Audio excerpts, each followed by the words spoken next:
Hi, everybody. Welcome back to the Two Pros podcast. Today, we're going to do something a little bit different in terms of what we're talking about. And this is going to be courses of the world. Something that you don't see on many podcasts is kind of courses that people have played that they want to play. So this is going to be a bit of fun of our top 5, kind of what we rate really highly and where we want to go and play once we're out of lockdown, if as and when we get out. Obviously joined by Gareth tonight. How are you, pal? Yeah, really good, mate. Thank you. Looking forward to this one. I've been lucky over the years to play some amazing golf courses, so I want to kind of share that with you and everybody else at the events. Yeah, it should be good fun. I mean, we were just discussing prior to kind of recording that quite the differences in the list. Because you've played obviously a lot more international. I've played a lot closer to home.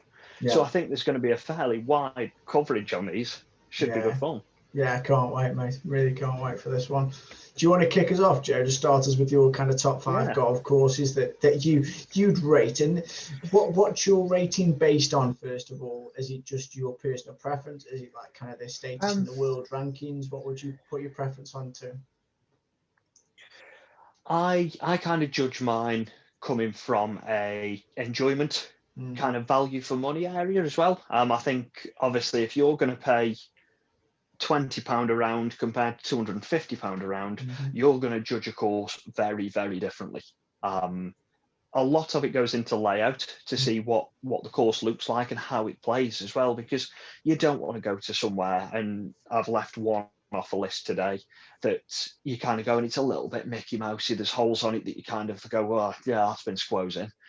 These are golf courses that flow, that give you the value for money, and you ultimately come away and put them on this list. Yeah. So I haven't really put mine in a top 5 as kind of 1 to 5 as these are the best. I've lost now, so copped out. I've got to say they're all wonderful because it'll get us in trouble if we don't. I'm going to start things off with one fairly close to home with Sandyway Golf Club. One I played in 2019. And I think it's one that, although it's a big course in terms of what it's held and its heritage, it's one that, even for us being fairly local to it, not many people have actually played. I've never played it, Joe. I've had many meeting there back in the England golf days, but I've never played it. And I've always admired, sat there, done work, looked out the window, and never played it.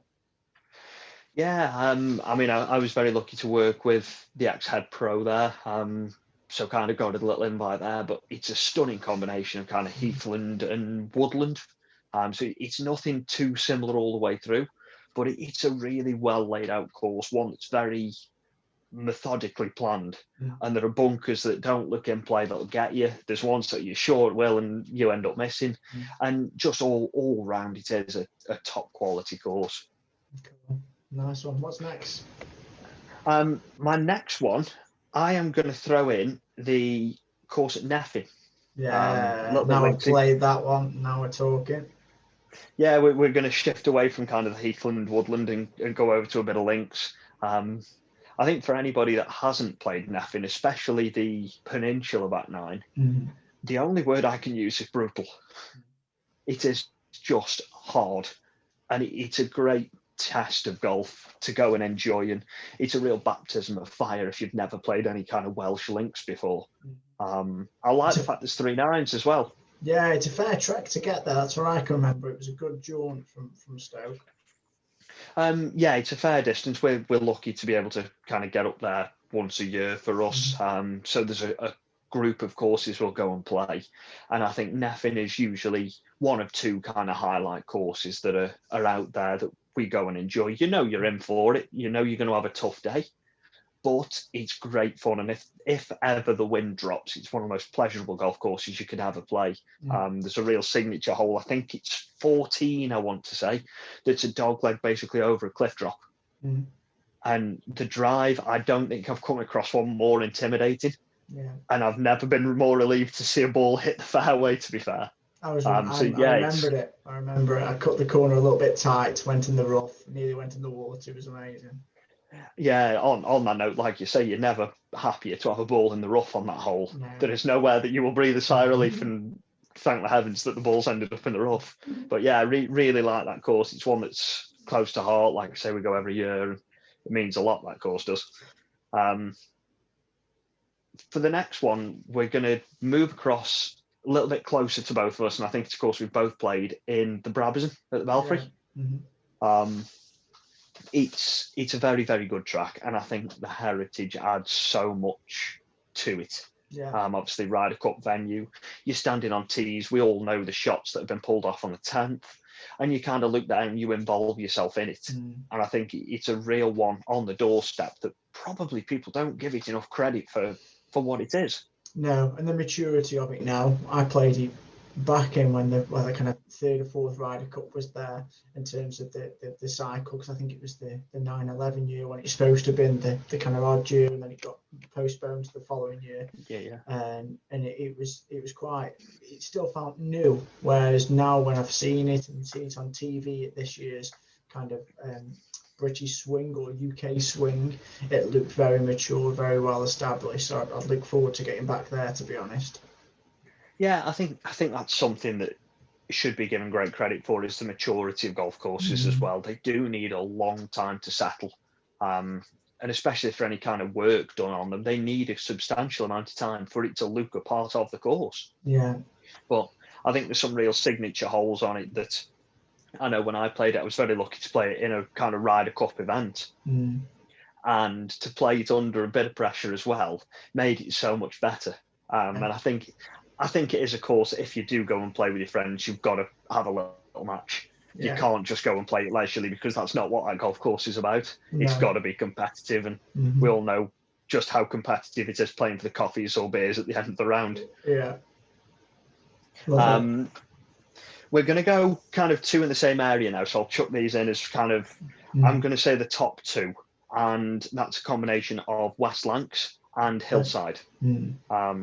Two classic British links courses that I'm quite happy to say I think British links just pipped Welsh links for me. I mean, they are very, very different, but I just love the way that these courses play and kind of the memories that are created on them.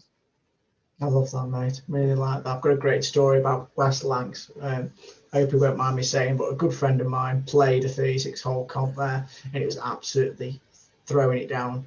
Played 18, just ready to give in, and he was sitting in his car at the lunch break, pretty much with his finger on the ignition, ready to go. And his mate kind of knocked on the door and said, "No chance, you're not going anywhere." And they went back out and played the second 18. Fair play. It's, once again, when we talk about links courses, it's one thing or the other. You've got to pray for a good day. You really have, because it's gonna batter you if not only your golf, but you're going to come off it soggy and cold. I know a lot of them do winter deals to make it more accessible, but some of those are absolutely brutal.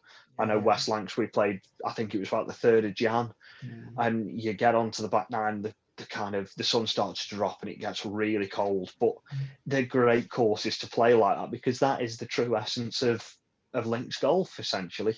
I've been lucky enough to bump into two great celebrities on both courses, to be fair. Got to pull a cheeky name drop. Played behind Kenny Dalglish at Hillside. Nice. And we actually got stuck behind Freddie Flintoff at West Lancs. Brilliant. So both great guys that we ended up having a good chat with. And I think it just goes to show you just never know who you're going to bump into on a golf course. No, absolutely amazing. Should we have a look at the international 5 then? Yeah, mine, to be honest, I'll pre-warn you now, mine aren't for value for money. They're just kind of spectacular golf courses.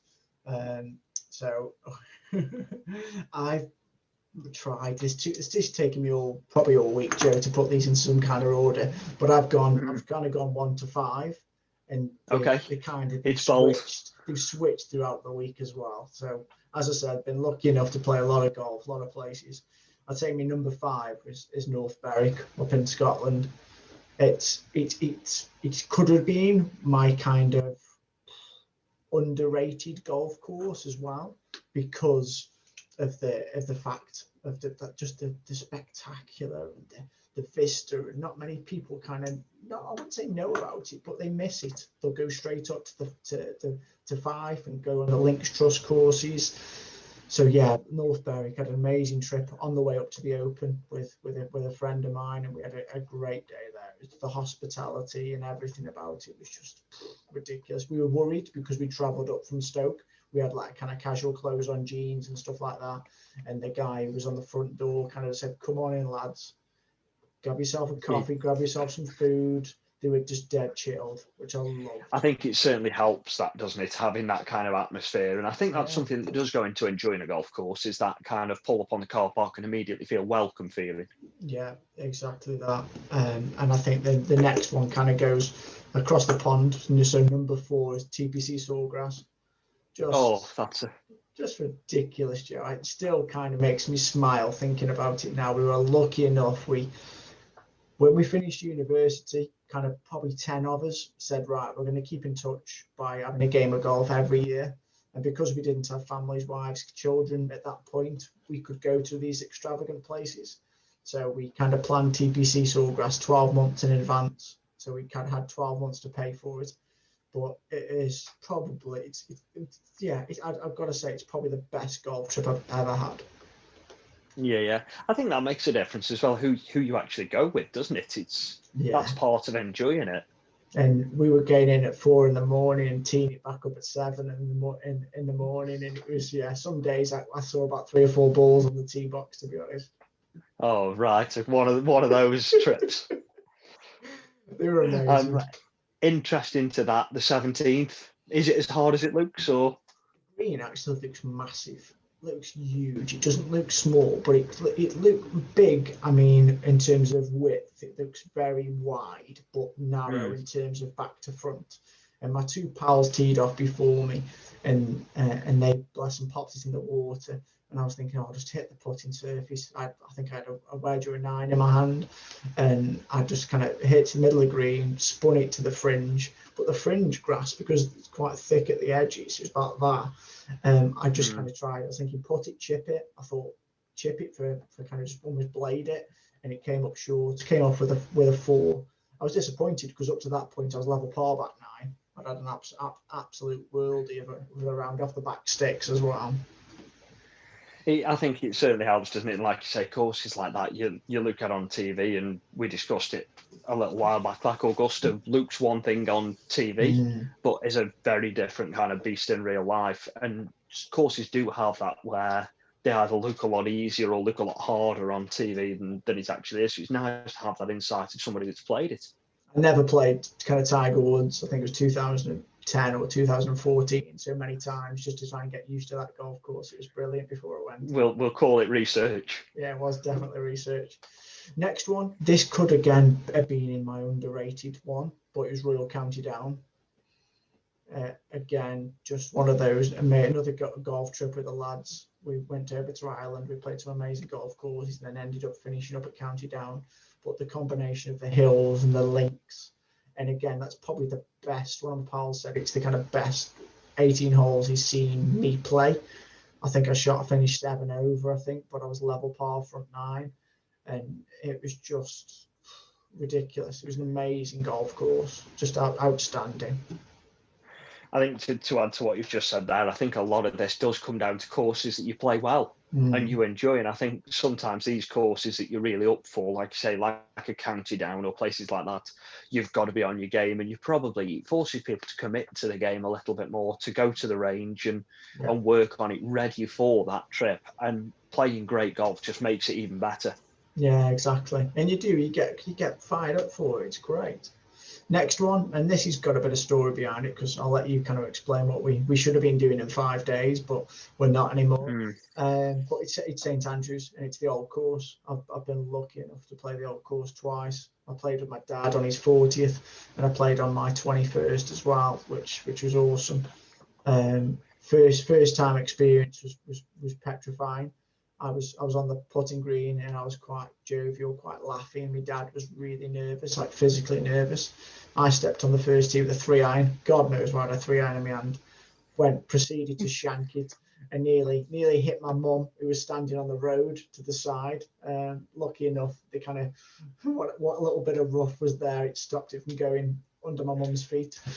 But yeah, amazing time, amazing experience, and it was good because we played with people who played the course before as well. We got paired with another two guys from Ireland, and they played the course before, so they guided us around really nicely. It's nice, isn't it? I think that's a side of it that people miss as well. When you go and play courses like that, you might get paired up with people and end up expanding your contact book through golf itself. Yeah, I'm there, Joe, to be honest. Love it. And then it's the best course I played, but it could have easily gone 2 or 3, and that was because of the kind of, I had nobody with me. It's the course that's behind me now on the Zoom, and that's Valderrama. It was one of those places I found that we were going to Spain with the family. I looked how far Valderrama was away. Because we're kind of PGA professionals, we get preferential rates. But I think it was still 180 euros to play the golf course. I think it's 360. Wow. 360 usually. And I thought I'd be stupid not to kind of go. My father-in-law, amazing. So kind of thankful for him. He drove an hour from Periana down to Valderrama. They went to San Roque for the day and had a little bit of a beach / resort kind of day. And I went round with a caddy, and it was an amazing experience. But like I said, I've had my dad there, or you there, or other pals. I think it would have made the experience even better. Yeah, I think, as we've already alluded to, there's a lot of things that make these trips memorable. And like you say, that would be cemented at number one had it have been the lads trip or something like that, where you've got somebody to share it with and have those memories with. But I think one thing that we both kind of picked out is we've picked clubs with kind of what I class as an aura to them. There's somewhere that you want to go and play.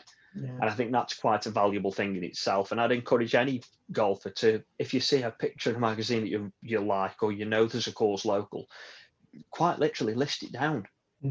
And get it ticked off, because there's several that we probably go, oh yeah, we'll go and play there, and you end up with a day and you end up going somewhere local as where having it on a list and pre-planning, it only takes a week in advance usually to go and book somewhere and sort out a bit of travel arrangements, and you're away. Yeah, exactly. Yeah, and give them a go. Like you say, I didn't think I'd be playing at Valderrama. It's a Ryder Cup venue, historic with Seve and what happened there, and some of the kind of the Spanish Opens and things that have happened there. And I've never putted on faster greens in my absolute life. I was petrified on the putting green because I was like, these are like laminate floor. They were ridiculous, and I had higher set of clubs as well, so they weren't my bats. And I was like, oh god. Yeah, this could be fun. And then proceeded to knock it off the front of the green from the back of the green on the first hole. And caddy just turned around to me and said, welcome to Valderrama. That's exactly what you want, isn't it? It's a nerve settler, shall we say. It's out of the way. Yeah, immense. Talk to me, Joe, about most kind of underrated courses you've played or course you've played.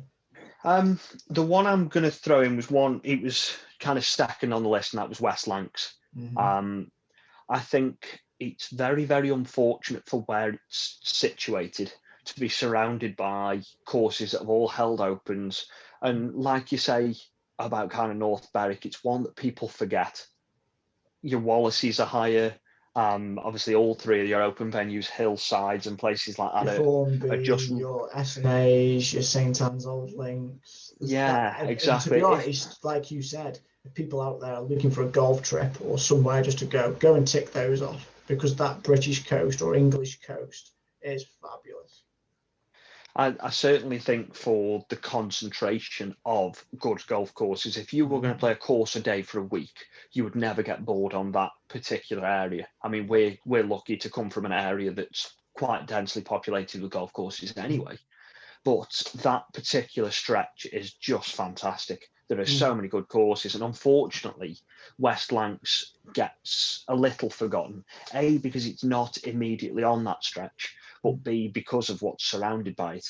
And it's just an absolutely pristine course. It's so well looked after, and it gives you the views of any great links golf course, and it will test you. Yeah. And I think that's so fantastic. I believe it's the second, with two great bunkers right in the middle of the fairway. And it's the only time you don't want to stripe one. And it's that kind of classic links that you come away and those memories that you know. I mean, there's a par 3, I think it's the 6th, that could be a 60 degree, could be a 3-iron, depending on which way the wind's blowing. And I love that kind of golf. Yeah, awesome, mate. Really like it. I've changed mine, you know, within our conversation. Like you chatting about golf courses, it's gone, yeah, I've played there. Oh, yeah, I could put that one in. So my underrated one's JCB Golf and Country Club. It is on our doorstep. We're very lucky. We're in Stoke and it's just outside Uttoxeter.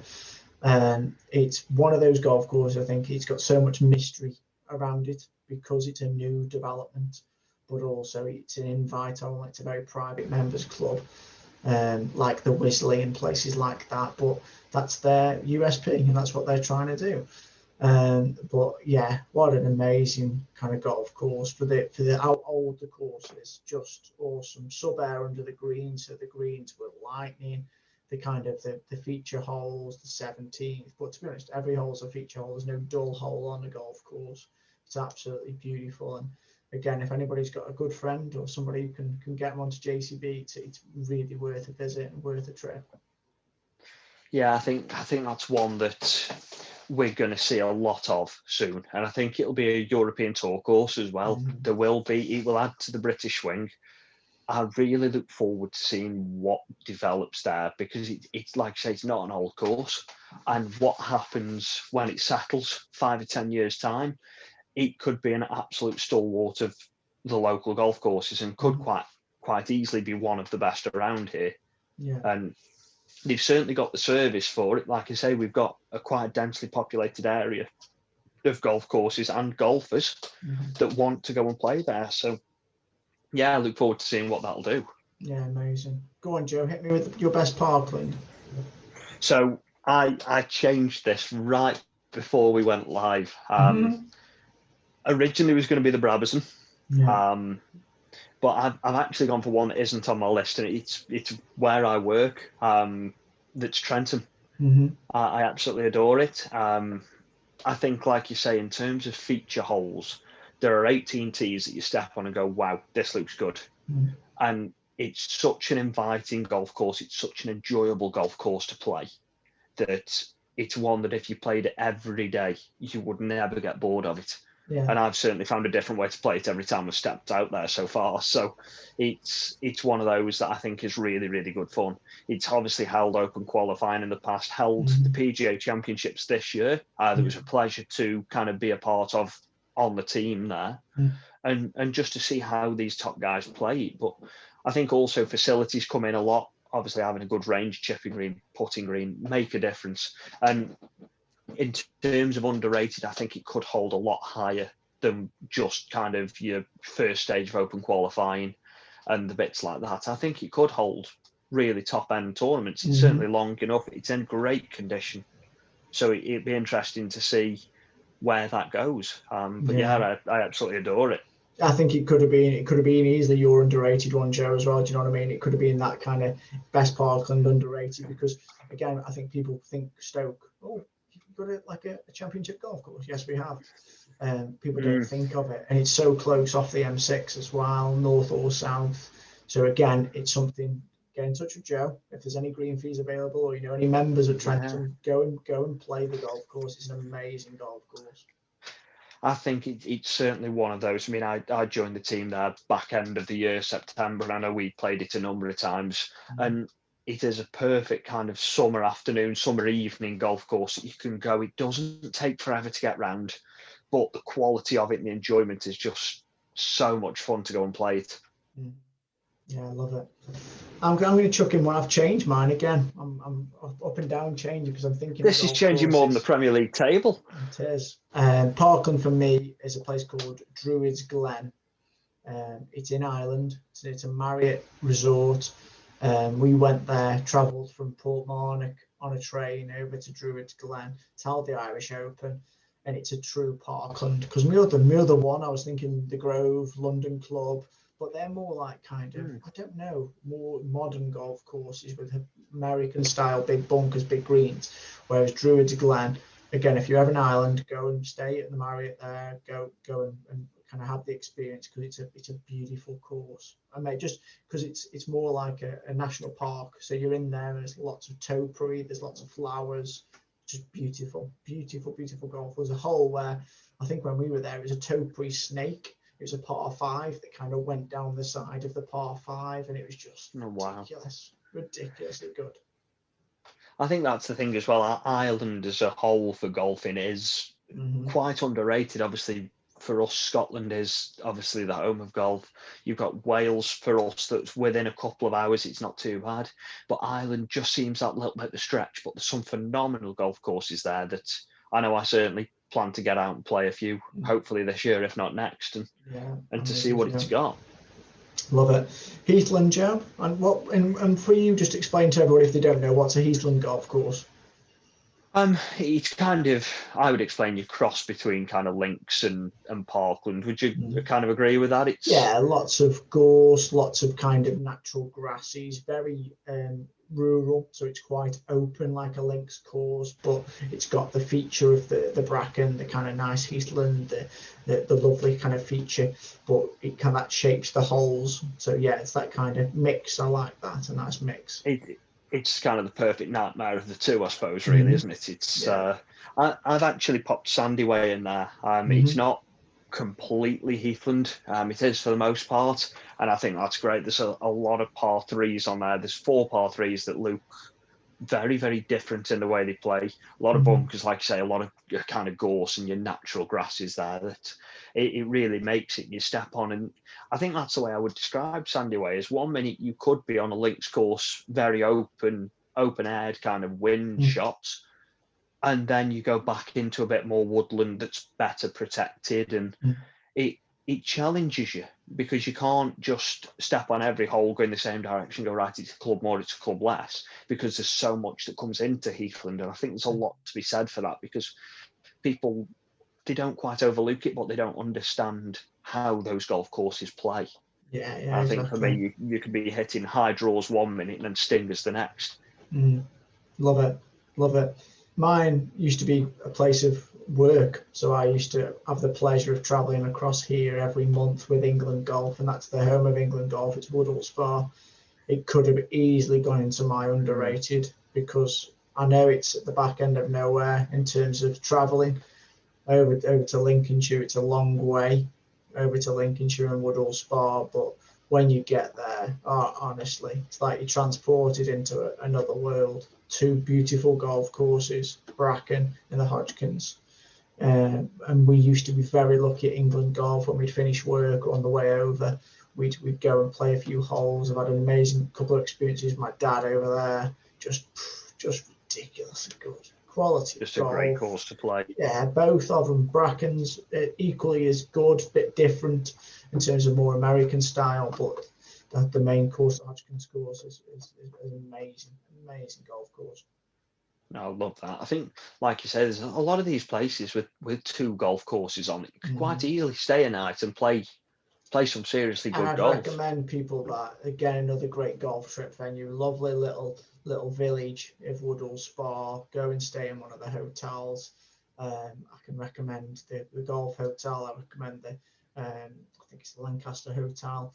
There's some beautiful stops there, nice eateries, nice curry, nice Indian, nice Asian. There's a lovely little cinema in the woods that you can go and visit, where they show all the kind of latest blockbusters. So it's just stay over, go and enjoy it. It'll take you about 3 hours to get there, but go and enjoy it and stay and play both golf courses.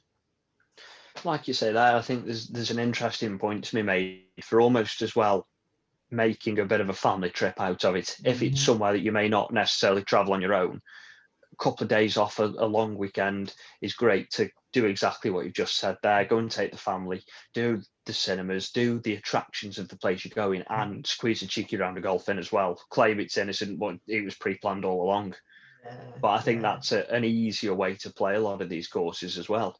Yeah, and like we talked about here, they're not just about the golf, it's about the area that it's in. Go and help the local economy, go and eat in their restaurants, go and meet the locals and have some fun with it as well. Yeah, certainly. I'm going to chuck in kind of a favourite links, and that, once again, I'm sorry to be repetitive, but it's got to be Hillside. I think for the quality of it, I know there's a lot of very good golf courses, as previously mentioned, in that area.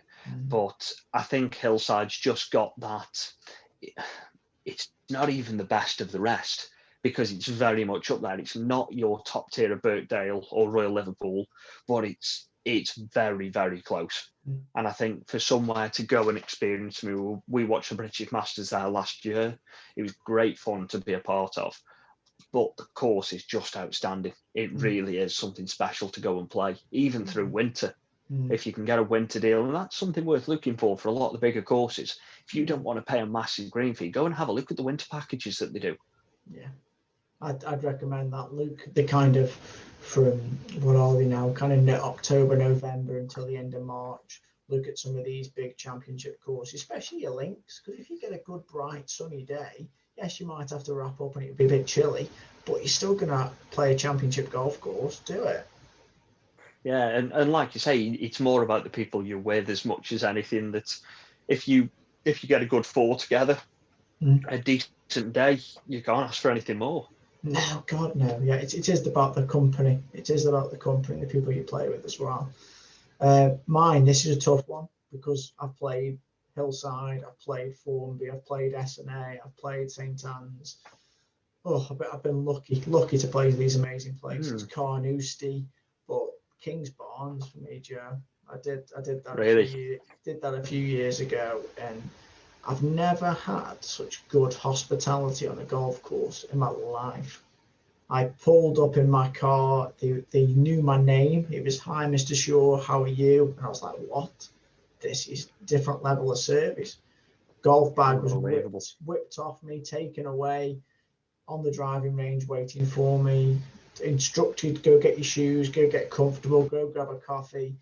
And then on the first tee, I was there, a little gift package, a little pencil case they give you with everything you needed in there.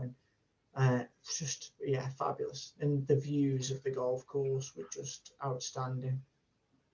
It's nice to hear, and like you say, I think a lot of people do go and target kind of your Carnousties, your St Andrews, and Kings Barnes is one hell of a golf course. I know at the moment you still can't get a winter rate on there. They actually close through winter, so you're guaranteed that when you do pay a premium summer green fee, you're going to get a very, very well presented golf course.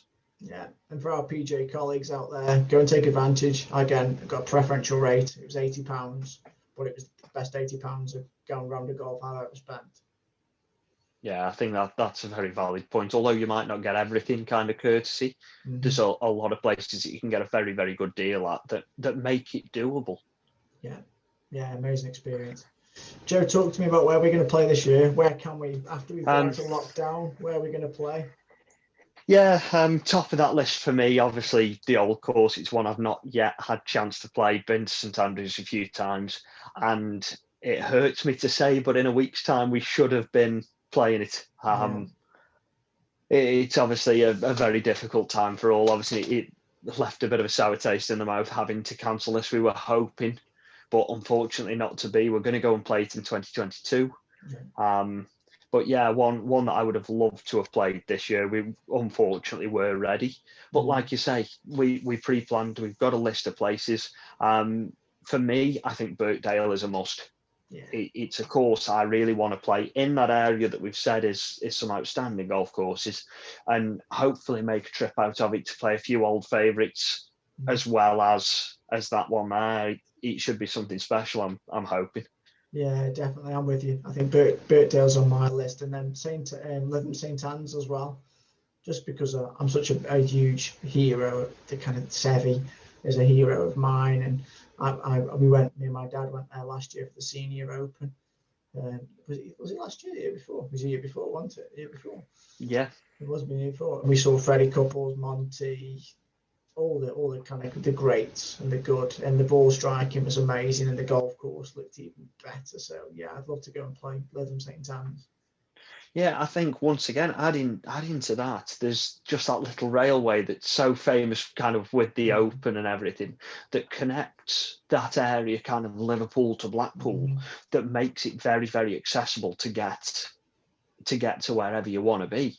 And once again, if you planned a week off, you could quite easily do a week of great golf courses there. And I think you'd need a holiday to get over it, but it would be just outstanding. Yeah. Some of these trips we've been on, you need another 3 or 4 days just to get over the amount of golf and should we say food and beverage and things like that. It takes your time to get over. Yeah. More good fun. Joe, just tell everybody, really all from a local perspective, where did it all start for you? What golf club did you kick off at? So I've actually stayed at the golf club that I started at. It's a little, I'm going to call it hidden gem. I've tried to hold off that desperately. It's in the middle of nowhere. For anyone in Stoke, based between kind of Crewe and Newcastle. It's not a championship golf course. It's not a open qualifying venue. It's just a little course, but it's been such a big part of kind of my upbringing and the attitude from everybody there. It's a very, very welcoming course. It's what a class is grassroots. For anybody that's got into golf this year, go and play it. It's welcoming, it's accommodating. The course is comfortable to play, but it never stops evolving. And I love that. It's forced my game to develop as they've developed themselves as well. And it's somewhere ultimately, this is my 18th year of being a member there. It's at 23. So it's it's home. That's really nice. What about yourself? Again, not far from home, Barliston Golf Club. It's somewhere that my dad kind of introduced me to. A lot of friends and family were members there. I had an amazing time through the junior section. Met some great people, absolute super people, friends for life kind of people. And it's just where you start. And I think, like you said, you remember these places where you start, and as you evolve as a golfer, you go back and you remember what you used to hit off the first tee, or remember what you used to hit into a certain green. And just good memories. And what I remember the most, Joe, is, I don't know about yourself, but when my mum used to drop me off at the golf club on a summer's day on a 6-week holiday break, and she used to give me a $5, and that used to last me all day. Bowl of chips, pint of Coke, 72 holes, living the dream kind of standard. It's one thing I'd love to be able to do now, kind of just go and do that again and go and play. I think you have such a hunger for it when you're young, and when you go and make the most of those days. I wish I practiced like that now. But yeah, exactly what you said there. And I think there's so many memories of, if you have a kind of good career. I know the year before I turned pro, won a couple of match plays, won a couple of tournaments, and you look at it and go, yeah, okay, I remember holing a putt. And I mean, it's somewhere we've ventured back to Onley for a number of times, and like you say, you get over a putt and you go, oh, I remember holing this for a win, or this is where it started. And there's so many good memories with places like that I think you should never undervalue going back and playing a course you love like that. Yeah, totally agree. And I think that's, for me, summarising tonight, just a couple of points that we talked about. Amazing golf courses tonight, both of us. I think, as Joe said, go make yourself a list. Go and get yourself, my wife brought me one of these kind of golf course scratch off top 100 bucket list courses for Christmas, and go and get yourself something like that, and just plan some trips with the guys, with the girls, and go and have some fun. Go and experience the amazing 1,930 golf clubs we've got in England, Joe. That's just in England. Wow. So that's my England golf stats head on. And yeah, very well done. And there's so much good golf out there, and there's so many good golf courses that I've played tonight that we haven't talked about. So just go and have an experience. What would you tell people, Joe? I think just go out and value kind of every moment you are out there. And this isn't just about, like you say, going and playing amazing golf courses. You don't have to play a Birkdale every week at £280, £300 a round. You can go and play anywhere and look at the layout, go and take it in, because I think it's something a lot of people do, is they will play somewhere and they'll come off and they won't really remember it. As well, if you look into the golf course a little bit, plan your way around, grab a course planner if you can, and take everything in, because you'll start to realise golf courses that you actually develop a real love for, that are almost under your nose. Yeah, and I've done that. Every single golf course I play, get a memento. If it's a bag tag, or it's a head cover, or it's a ball marker, because then when you're having a bit of a bad day on the golf course, or a bad day in general, and you're ferreting around in the bottom of your golf bag for a marker, and you pull out your Brabazon marker or your unicorn Usti marker or your Hillside one, it puts a smile on your face.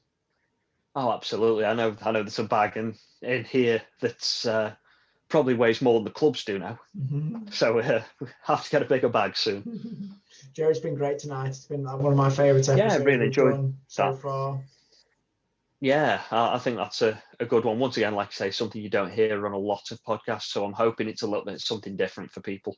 Yeah. I'd also be intrigued to know what people's all-time favourite was. If you want to drop us a comment, then it'd be nice to kind of find that out for people. And if we've missed somewhere that should have been included. Yeah, but yeah, I think that's been really good fun. Cool. So what are we on to next week, guys? Technology next week, Joe. And I don't want us to kind of look at technology of the trampoline phase, the golf ball. I want us to look at the tech, the geeky tech that we both love. We're talking Sam Putt Lab, we're talking Captor, we're talking GC Quad, all those kind of gadgety, shiny bits that everybody out there loves. Yeah, I think that could be really good fun. Fingers crossed we've got a few treats ready for it. I'm hoping one of those that you've listed does arrive. But yeah, I can't wait to do that. I think there's a lot out there that maybe people don't know about. And not all of it is Trackman expensive. Yeah. There's a lot of stuff that's very accessible to people that could really make a difference to your game. Yeah, I agree, mate. Thank you tonight, mate. Thoroughly enjoyed that. Absolute pleasure as always, pal. Thank you, everybody out there, for watching, for listening, and thank you for the feedback. We really appreciate it as well. And we've got a little additional gem for you. We've got a review podcast that's going to be coming on Friday. So look out, listen out for that one. It's going to sum up our kind of first month of podcasting, our experiences, and then a few behind the scenes bits and bobs as well. Thank you for everybody who's watched and listened tonight, and we'll see you again soon. See you soon, guys.